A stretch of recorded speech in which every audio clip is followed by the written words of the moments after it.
let's talk about my original Elseworlds tale, Wonder Woman True American, in my DC Cinematic Universe Elseworlds series. It is set in America 1862, and we are introduced to a young Native American woman of the Menominee tribe named Keshena. However, as she is off hunting and practicing with her super abilities, super strength, flight, all that cool stuff, her village is attacked by Confederate soldiers, and she arrives just in time to see a man protecting her mother from another Confederate soldier be shot in the face. She runs to her mother, but it's too late. Her mother was also killed. She manages to chase down the man who killed her mother and kill him herself. And as she comes back to her tribe, she finds that they were all wiped out. Now, as she goes back for her mother's body, she hears a groan, and she realizes that the man who was trying to protect her mother that got shot in the face is alive.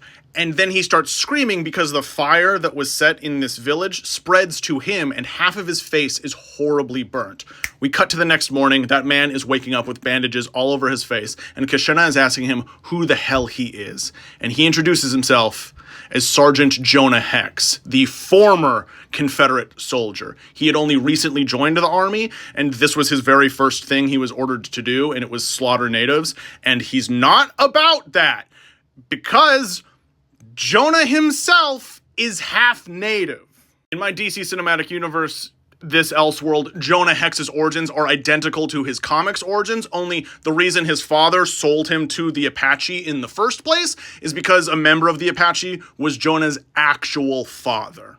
Keshena and this man agree to team up to take out the general, who was also the father of the man that just shot Jonah and killed her mother, a man by the name of Quentin Turnbull. They're going to go stop him in whatever weird plan that he has. And so as this Elseworld continues, they are sort of riding around chasing down these other Confederate soldiers and stopping them from slaughtering more natives. And so they encounter more native tribes and more native metahumans, like the Man of Bats of the Lakota while they're traveling through the Dakotas, or Windrunner of the Blackfoot in Montana, or Dawnstar of the Anasazi of the Four Corners, and then Super Chief of the Comanche in Kansas. And finally, with this now super team assembled, Keshena and Jonah find out that General Turnbull will be personally attending the slaughter, the final slaughter planned of the Apache tribe in Texas, the one that Jonah is from, the one that his adoptive brother, Chief Noatante, is in charge of. So Jonah goes to meet with his brother. And his brother, the Apache chief,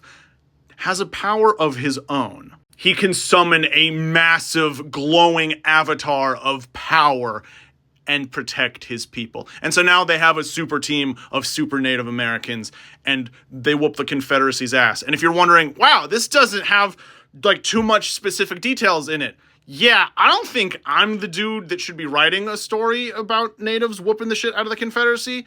If I ever got to actually make this, I would want to take this bare bones pitch that I have come up with and hand it to a team of indigenous writers so they could actually make it, relatable and good and feel real. And tune in tomorrow to find out about my version of Earth 23.